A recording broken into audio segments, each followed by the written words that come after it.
இப்போ நம்ம அதாவது மாந்தியை பற்றி பார்த்துட்ருக்கோம் இந்த பதிவில். இந்த பதிவு அப்படி பார்த்தீங்க அப்படின்னா 2ஆம் பாவத்தில் மாந்தி இருந்தால் எந்த மாதிரியான பலன்களை கொடுக்கும் அப்படிங்கிறது தான் நம்ம இதில் பார்க்க போகிறோம். அது எந்த ராசியாக இருக்கலாம், லக்னமாக இருக்கலாம், அல்லது எந்த கிரகத்தினுடைய வீடாக இருக்கலாம், நட்சத்திரமாகவும் இருக்கலாம். இது பொதுவாக 2ஆம் பாவத்தில் இருந்தால் இந்த பிரச்சனையை கொடுக்கும். அதுக்கப்புறம் நம்ம டீப்பாக பார்க்கணும் அப்படின்னா அவங்களுடைய சுய ஜாதகத்தை நம்ம ஆய்வு பண்ணிக்கணும். சரிங்களா? இப்போ 2ஆம் பாவத்தில் மாந்தி இருந்தால் என்ன பண்ணும் அப்படின்னா, முதல்ல குழந்தையா இருக்கும்போது பேச்சு தடை. இப்போ ஒரு குழந்தைங்க பார்த்தீங்கன்னா 2 வயசு 3 வயசு 5 வயசு ஆகுது, பேசலை, அவங்களுக்கு ஏதோ ஒரு தடை இருக்குது அது பேசுறதுக்கு அப்படின்னா 2ஆம் பாவத்துக்கு பேச்சு. இந்த 2ஆம் பாவத்தில் மாந்தி இருந்தால் முதல்ல பேச்சு, குழந்தைங்களுக்கு அந்த பேச்சு தெளிவாக வராது அல்லது பேசாமல் தடுமாறுவாங்க. சரிங்களா? அடுத்தது என்ன பண்ணும்? ஃபர்ஸ்ட் ஆரம்பத்திலேருந்து நம்ம வரோம். அடுத்தது கல்வி, ஆரம்ப கால கல்வியை தடைப்படும். குடும்பத்தில் ஒரு நிம்மதி அப்படிங்கிறது இருக்காது. அந்த குடும்பத்துக்கு அதாவது 2ஆம் பாவத்தில் இருக்கக்கூடிய அந்த குழந்தையா இருந்தாலும் சரி, ஒரு பெரியவங்களா இருந்தாலும் சரி, அந்த குடும்பத்துக்கு ஆதரவு யாருமே கொடுக்க மாட்டாங்க. இவங்களுடைய முயற்சி என்ன, இவங்களுடைய செயல்கள் என்ன, அதன் மூலியமா தான் இவங்க வளருவாங்களா வளைஞ்சு யாருமே நானாச்சு இந்த குடும்பத்துக்கு நான் நிற்கிறேன் அப்படின்னு சொல்றதுக்கு அந்த இடத்துல வேலையே கிடையாது. சரிங்களா? அடுத்தது கல்வியில தடைவரும் அப்படின்னு சொல்லியாச்சு. அடுத்தது இந்த 2ஆம் இடத்துல மாந்தி இருந்தால் கண்ணை நிச்சயமா பாதிக்கும். கண்ணாடி சின்ன வயசுலேயே போடுறது அல்லது கண்ணில் ஏதாவது ஒரு குறைபாடு இருக்கிறது, திடீர்னு கண்ணில் ஏதாவது அடிபடுறது, இந்த மாதிரி விஷயங்கள் கண்ணை கட்டாயம் பாதிக்கும். அடுத்தது என்ன அப்படின்னு பார்த்தீங்கன்னா, அடிக்கடி சின்ன சின்ன விபத்து நடக்குது. எப்படின்னா திடீர்னு போயிட்டு கீழே விழுது. குழந்தைங்கள்லேருந்தே நான் சொல்கிறேன், பெரியவங்களுக்கு மட்டும் இல்லை, அந்த குழந்தையிலேருந்தே அந்த 2ல மாந்தி இருந்தால் அந்த வேலையெல்லாம் செஞ்சுக்கிட்டே வந்துருக்கும். அடிக்கடி காயமாகிறது, ஏதாவது ஒன்று போவாங்க, டக்குன்னு கிழிச்சுக்குவாங்க. அந்த மாதிரி உடம்புல ஏதாவது ஒரு ரூபத்தில் அந்த ஒரு சம்பவம் நடந்துக்கிட்டே இருக்கிறது. சரிங்களா? அடுத்தது ஏதாவது ஒரு நோய் கண்டிப்பாக குடும்பத்தில் மாற்றி மாற்றி இருக்கும். இப்போ அம்மா நல்லா இருந்தாங்கன்னா அப்பா உடம்பு சரியில்லாமல் போயிடும்.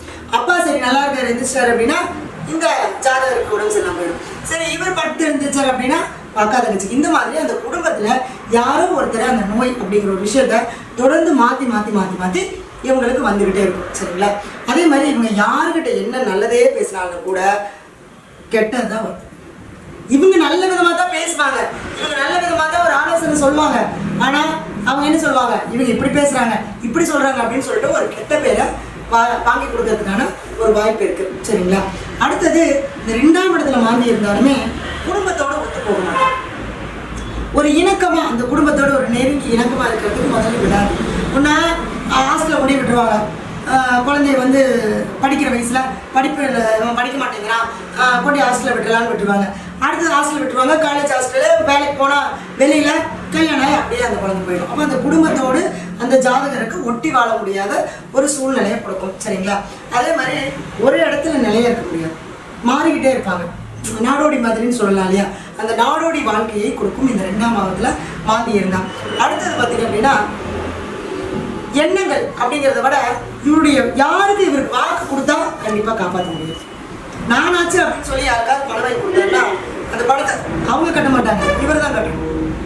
அந்த மாதிரி விஷயங்களை கொடுக்கும். ஏன்னா பணம் பொருளாதார விஷயங்கள்ல எப்பவுமே ஒரு தடை இருந்துகிட்டே இருக்கும். எவ்வளோ சம்பாதிச்சாலும் பணம் கையில் தங்காது. பணம் முதல்ல வர்றதுக்கே சிரமப்படும். ஒரு 10 லட்சம், அதாவது ஒரு 10,000 ரூபாய் சம்பளம் அப்படின்னா அந்த 10,000 ரூபாய் முதலாளி 4,000 2,000 1000 கொடுப்பாரு. அந்த முழுசாக அந்த 10,000 தான் அவங்க கையில் வாங்க முடியாது. அப்போ அந்த பணம் அப்படிங்கிறது வர்றதுக்கு இவங்களுக்கு தடையாது. சரி, இதெல்லாம் நமக்கு ஆரம்ப ஸ்டேஜில். திருமணத்தின் போது என்ன நடக்கும்? இவருக்கு குடும்பத்தை அமைக்க விடாது.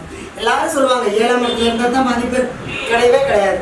லக்னத்தில் இருந்தாலும் 7ஆம் இடத்தை பாதிக்கும், 2ஆம் இடத்துல இருந்தாலும் திருமணத்தை பாதிக்கும். ஏன்னா லக்னத்தில் இருந்தால் பார்க்கக்கூடிய இடம் 7, 2ஆம் இடத்துல இருந்தால் பார்க்கக்கூடிய இடம் 8. அப்போ தாலி கட்டி அங்கீகாரம் பண்ணி குடும்பம் நடத்துறது 2 8.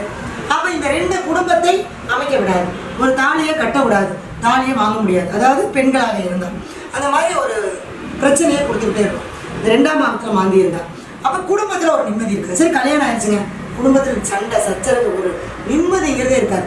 ஒன்று பணத்துக்காக சண்டையாக இருக்கும், இல்லை குடும்பத்தில் ஏதோ ஒருத்தர் உடம்பு சரியில்லை அதுக்காக செலவு பண்ணுற மாதிரி இருக்கும். இல்லையா குடும்பத்தில் 2 பேத்துக்கு வாக்குவாதம், நல்லா தான் பேசிகிட்டு இருப்பாங்க, திடீர்னு சண்டை போடுவாங்க. இந்த மாதிரியான விஷயங்கள் எல்லாமே பிரச்சனையாக கொடுக்கும். சரிங்களா? அடுத்தது வந்து பார்த்தீங்க அப்படின்னா இந்த 2ல மாந்தி இருந்தால் தன்னுடைய குடும்பம் தன்னுடைய இது அப்படிங்கிற ஒரு விஷயம் அதிகமாக இருக்கிறவங்ககிட்ட பொதுநலமாக இருக்க மாட்டாங்க.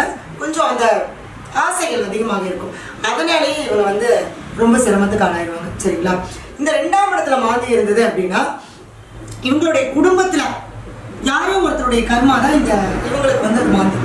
அதாவது முன்னோர்கள் வழியில் குடும்பத்தில் யாரோ ஒருத்தர் பண்ணது இவங்களுக்கு 2ஆம் பாவத்தில் வந்து உட்காந்துருச்சு. அதனால அது அந்த 2ஆம் பாவம் சம்மந்தப்பட்ட விஷயங்களை பாதிச்சுக்கிட்டே இருக்கும். சரிங்களா? இப்போ இதுக்கு என்ன பரிகாரம் அப்படின்னு பார்த்தீங்கன்னா, இந்த 2ஆம் இடத்துல மாந்தி இருந்தது அப்படின்னா இவங்க முதல்ல யாருக்கும் வாக்குறுதி கொடுக்கக்கூடாது, யாருக்கும் பணம் வாங்கி கொடுக்கக்கூடாது, யாருக்கும் ஜாமீன் போடக்கூடாது. இந்த மாதிரி விஷயங்கள் எல்லாம் பண்ணாமல் இருந்துட்டாலே பிரச்சனை. இது 2ஆம் இடத்துல மாந்தி இருந்தாலுமே இவங்க குடும்பத்தோடு போய் அல்லது குடும்பத்தில் ஏதாவது ஒரு உறவுகள், ஏதாவது ஒரு சொந்த மதத்தில் ஏதாவது குடும்ப உறவுகள் யாராவது இறந்துட்டா அந்த இறப்பு காரியத்துக்கு இவங்க போய் செலவு பண்ணணும். அல்லது குடும்பத்தோடு போய் மயானத்துக்கு போய் இவங்க என்ன பண்ணணும், இந்த பரிகாரம் செஞ்சுட்டு வரணும். என்ன பரிகாரம்? ஒரு மாலை, ஒரு துணி வாங்கி போட்டு அவங்களுக்கு இந்த மயானத்துக்கு போய் ஒரு தேங்காய் பழம் வச்சு சாமி கும்பிட்டு வந்தாங்கன்னா முதல்ல அந்த கர்மாவை வந்து தீர்க்கறதுக்கான ஒரு வழி பெறணும். சரிங்களா? அதுக்கப்புறம் அந்த மாந்தி என்ன நட்சத்திரம், என்ன கிரகத்தை வீட்டில் நிற்கிது அப்படின்னு பார்த்துட்டு உங்களுடைய சுய ஜாதகத்தை ஆய்வு பண்ணி பார்த்துட்டு அதுக்குண்டான முழுமையான நிவர்த்தியை நம்ம எடுத்துக்கலாம். சரிங்களா? எதை செஞ்சாலும் நம்பிக்கையோடு செய்யுங்க. அப்போ தான் இந்த பரிகாரங்கள் பலன் கொடுக்கும். நம்ம வீடியோ பார்க்குறோம், சொல்கிறாங்க, நம்ம செய்கிறோம் அப்படின்னு செய்யக்கூடாது. நீங்கள் உணர்ந்து நீங்கள் செய்யுங்க. அப்படி ஏதாவது உங்களுக்கு இதில் டவுட் இருந்தால் என்னோடய நம்பரை கான்டாக்ட் பண்ணுங்கள். நம்ம வந்து பார்த்தீங்க அப்படின்னா திருச்செங்கோடு, ஈரோடு, சென்னையில் அலுவலகம் வச்சுருக்கோம்.